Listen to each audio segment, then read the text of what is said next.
อุ้ยตัวนี้นะ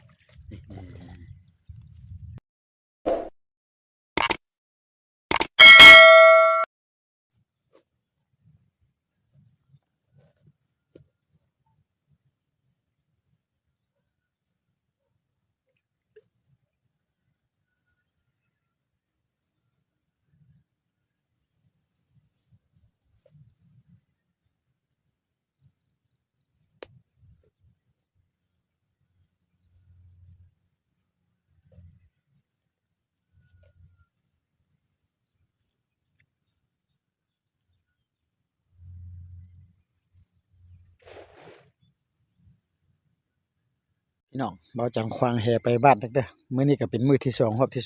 2ออกมาจอบหน้าเบิ่งปลาอยู่แถวนั้นเมื่อคืนน่ะฝนตกแฮงพี่น้องเอ้ยแล้วบ่จังก็ออกมาอีกไปควางแหป้าไว้ทิ่มใบบาทนึงละสิมานบ่เบิ่งน้ำกันยังบ่ทันเด้อนี่ปลากำลังออกอยู่พุ่นนี่เห็นบ่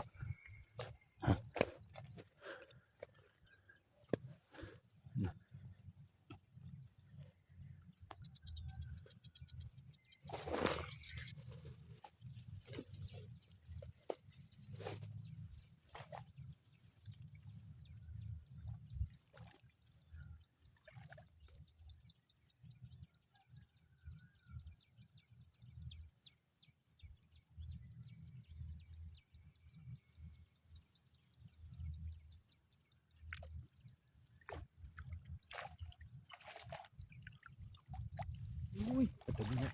นี่ตัวตกไปตัวนึงบานอยู่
นี่บ่จันจะพาพี่น้องไปขวางอยู่พุ่นเด้อ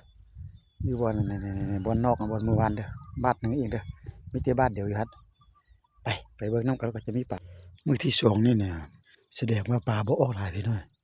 เมื่อวานออกแท้ออกว่าได้ออกเต็มเลยมื้อนี้บ่ออกปานใดนี่บ่มีแต่เราจะไปเบิ่งคลองนอกก่อนพี่น้องไปย่างเกี่ยวๆไปเบิ่งก่อนทางนอกมันออกบ่จัก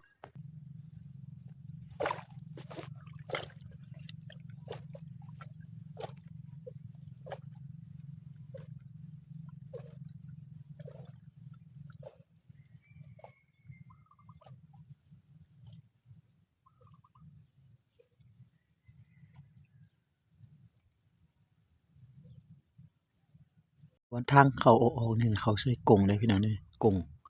นี่เมื่อวานก็มีปลาถึกอยู่ปลาใหญ่ๆใหญ่ก็เขาใส่ว่าจันชอบปลานะนี่ปลายังบ่ทันออกพี่น้อยปลาบ่ออกปลาบ่ฟูนะ ก้อนดินนี่นะ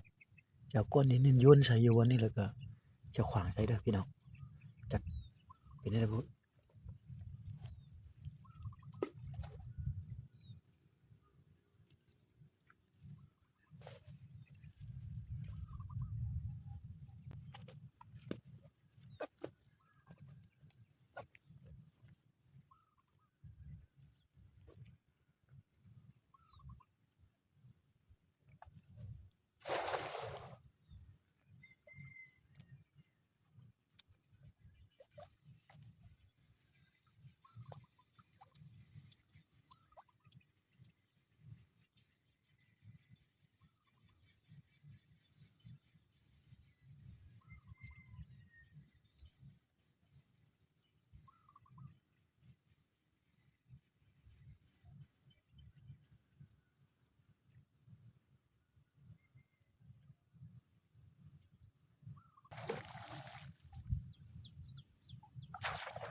แหมขวางแหตอนเช้านี่ก็ได้ประมาณซำนี้เด้อพี่น้องเอ้ยได้ปลาแต่6ตัวนี่ซำนี้ล่ะพอได้ปิ้งอยู่ขวางแหบาทเดียวน่ะแต่ว่าขวาง 4-5 บาทอยู่ได้แต่บาทเดียวนี่พี่น้องเอ้าก็ประมาณซำนี้เนาะเห็นแล้วก็ฝากไลค์ฝากแชร์เด้ออันนี้นี่ปลาหยังวะพี่น้องปลานี่นะนี่งามขนาดเลยพี่น้องนี่เนาะได้6ตัวก็พอได้ปิ้งแล้วนี่ซำนี้แหละพี่น้องหาอยู่หากินตามธรรมชาติมื้อนี้ปลาบ่ออกหลายขวางแห 4-5 บาทก็ได้แต่บาทเดียวนี่เอ้าบ่เข้าใจเบิ่งแล้วก็ฝากติดตามฝากไลค์ฝากแชร์ให้เด้อพี่น้องเด้อบ๊ายบายพบกันคลิปต่อไปเลย